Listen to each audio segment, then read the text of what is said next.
ঠিক আছে, এটা আমি আরেকবার দেখাচ্ছি, সবাই দেখেন।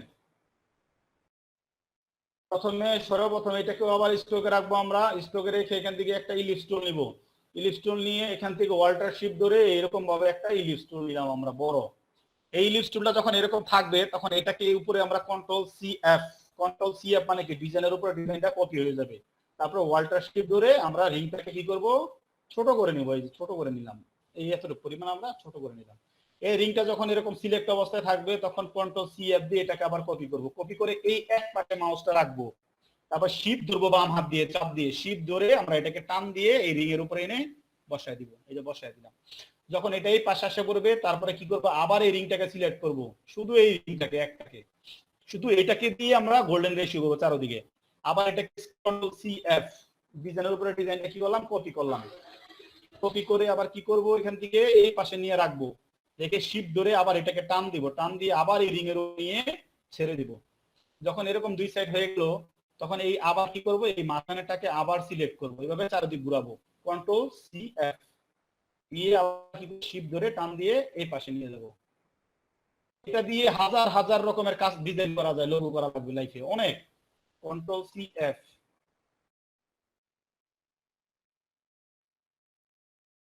ইউটিউবে সার্চ দিবেন, গোল্ডেন রেশিও লিখে সার্চ দিবেন, দেখবেন কত ধরনের এই স্টাইলে ওয়ার্ক আসে। ওখান থেকে প্র্যাকটিস করেন, দেখে দেখে বিভিন্ন ধরনের ডিজাইন করার চেষ্টা করবেন। কন্ট্রোল সি এফ, শিফট ধরবো এখান থেকে, এই চলে গেল। তারপর আবার এটাকে সিলেক্ট করব, কন্ট্রোল সি এফ, আবার কি করব, শিফট ধরবো এখান থেকে,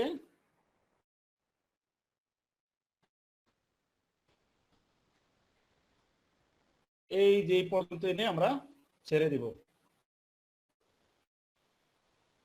same, control C F, shift ধরে আমরা এই মিডল পর্যন্ত ছেড়ে দিব। রিংগুলা কিন্তু খেয়াল রাখবেন যাতে সব সাইডে রিংগুলো একটু সমানভাবে যায়, তাহলে আর সমস্যাটা হবে না, কম বেশিও হবে না। Okay, control J, control C F, okay. তারপর আবার এই মাঝখানেরটা কন্ট্রোল সি এফ, শিফট ধরে আবার এই পর্যন্ত। এক সাইড রয়ে গেছে, এর জন্য কি করতে হবে, কন্ট্রোল সি এফ, শিফট ধরে সেন্টার পর্যন্ত। এরকম যখন চারদিক হয়ে গেল, হয়ে যাওয়ার পরে পুরো ডিজাইনটাকে সিলেক্ট করবেন। এখানে সিলেক্ট করে যদি আমি এখান থেকে যদি চেঞ্জ করে দিই, ফিলে চলে যাবে, তাহলে কি করতে হবে, এখান থেকে এটাকে ফিলে নিয়ে গেলাম, আগে নিয়ে গিয়ে এখান থেকে এটাকে কি করলাম, সিলেক্ট করলাম। সিলেক্ট করার পরে দেখেন এখানে কিন্তু স্ট্রোকটা কিন্তু ফিলে আছে, আর এটা ফিলে। হ্যাঁ, তো ডিজাইনটাকে আমাদের এটাকে যদি আমরা এটাকে স্ট্রোকটাকে ফিলে চেঞ্জ করে দেই, দেন অটোমেটিকলি এটা কি হয়ে গেছে, ফিল হয়ে গেছে।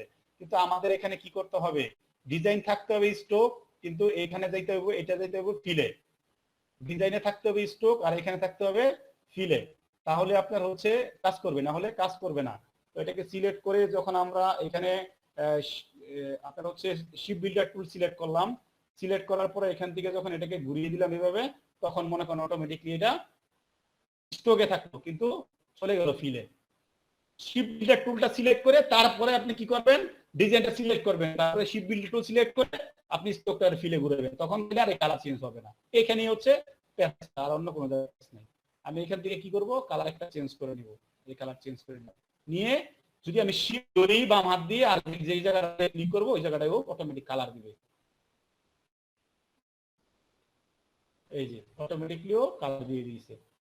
তারপরে কি করব, আবার একটা কালার চেঞ্জ করে নিব আমরা, নিয়ে আমি কি করব, এই এই সাইড, যে সাইডে কালার দিতে ইচ্ছুক আমি ওই সাইডে কালার, আবার কি করব আমরা, এখান থেকে আবার কালার চেঞ্জ করে নিলাম, নিয়ে যদি আমরা এইগুলা কালার দিতে চাই, বাম হাত দিয়ে শিফট ধরবো, ডান হাত দিয়ে কালার দিব। ঠিক আছে, এরকম ভাবে আমরা কালার দিব। আবার কি করব, এখান থেকে কালার চেঞ্জ করে নিলাম, এই যে কালার চেঞ্জ হয়ে গেল।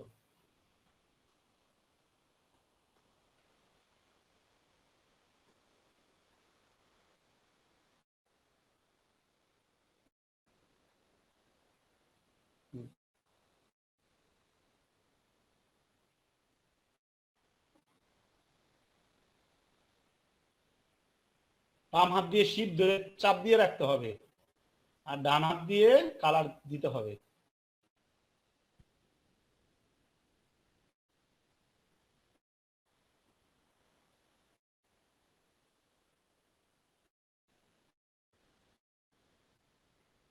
আমি ওইদিকে ছোট ছোট যেগুলো আছে এগুলো আমি ফাঁকা রাখলাম, ঠিক আছে? কি সবাই পারবো? ঠিক আছে, দেখা যাবে। এই দুইটা কাজ হইলো।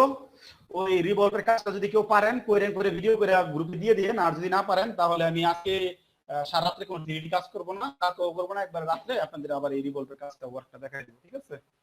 প্র্যাকটিস করেন। আর যদি একটু চেষ্টা করেন অবশ্যই ইনশাল্লাহ পারবেন সবাই, ঠিক আছে? ওকে, এটাকে সবাই স্ক্রিনশট দেন, দিয়ে গ্রুপে দিয়ে দেন। এই ডিজাইনকে বলা হয় গোল্ডেন রেশিও ওয়ার্ক। যে ডিজাইনটা এখন করে দেখাইলাম এটাকে বলা হয় গোল্ডেন রেশিও ওয়ার্ক। আর হচ্ছে আগের ডিজাইনটা হচ্ছে একটা প্যাটেন্ট, ওটা কোনো ডিজাইন না। ওই প্যাটেন্টের উপরে অনেক ডিজাইন করা যায়, অনেক ব্ল্যান্ড করে, ইলিপ দিয়ে ব্ল্যান্ড করে, তারপরে আবার এই রিভলভ করে এটার উপরে প্রয়োগ করলে ছোট ছোট বল হয়ে রিং হয়ে মার্বেলের মতো সুন্দরভাবে চারদিকে থাকে।